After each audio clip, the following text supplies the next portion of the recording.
रात के 2 बज रहे थे। जोरों की बारिश हो रही थी। घना अंधेरा था। बादल रह रह कर गरज रहे थे।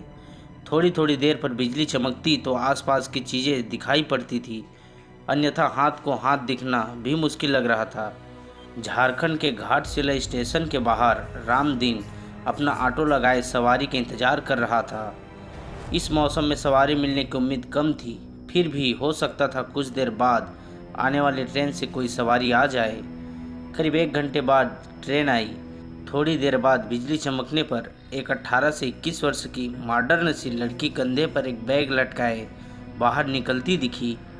वह सीधे उसके ऑटो के पास पहुंची और मुसाबनी चलने को कहा। रामदीन ने कहा कि रात का वक्त है, इसलिए वहां चलने पर 500 रुपये लूँगा, नहीं तो 2-4 घंटे इंतज़ार कर लीजिए, सुबह 100 रुपये में ले चलूँगा। लड़की बोली, अभी 200 रुपये रखो, बाकी वहाँ पहुँच कर दूँगी, और ऑटो पर बैठ गई। रामदीन ने ऑटो बढ़ा दिया। करीब आधा घंटे बाद वह गंतव्य तक पहुँचा। एक मकान के बाहर लड़की ने गाड़ी रुकवाई और घर से पैसे लेने की बात कहकर अंदर चली गई।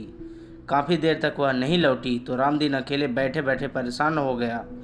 उसने घर का दरवाज़ा खटखटाया। काफ़ी देर बाद एक बूढ़े ने आंखें मसलते हुए दरवाज़ा खोला। उसने पूछा, कौन हो तुम और इतनी रात को किस लिए आए हो? रामदीन बोला, जो मेम साहब थोड़ी देर पहले आई है, उन्होंने मेरा पूरा भाड़ा नहीं दिया है। बूढ़े ने आश्चर्य से उसकी ओर देखा और बोला, यहाँ तो कोई भी मेम साहब नहीं रहती है, मैं अकेले रहता हूँ। रामदीन की नज़र एक फ़ोटो पर पड़ी। उसने कहा, यही मेम साहब तो आई थी, उन्हें स्टेशन से लेकर आया हूँ। बूढ़े ने उसे आश्चर्य से देखा, फिर बोला, इस लड़की को मरे 8 साल हो गए। देखो, फ़ोटो पर माला डाला हुआ है। ये मेरी पोती थी, ये कैसे आ सकती है? रामदीन के होश उड़ गए।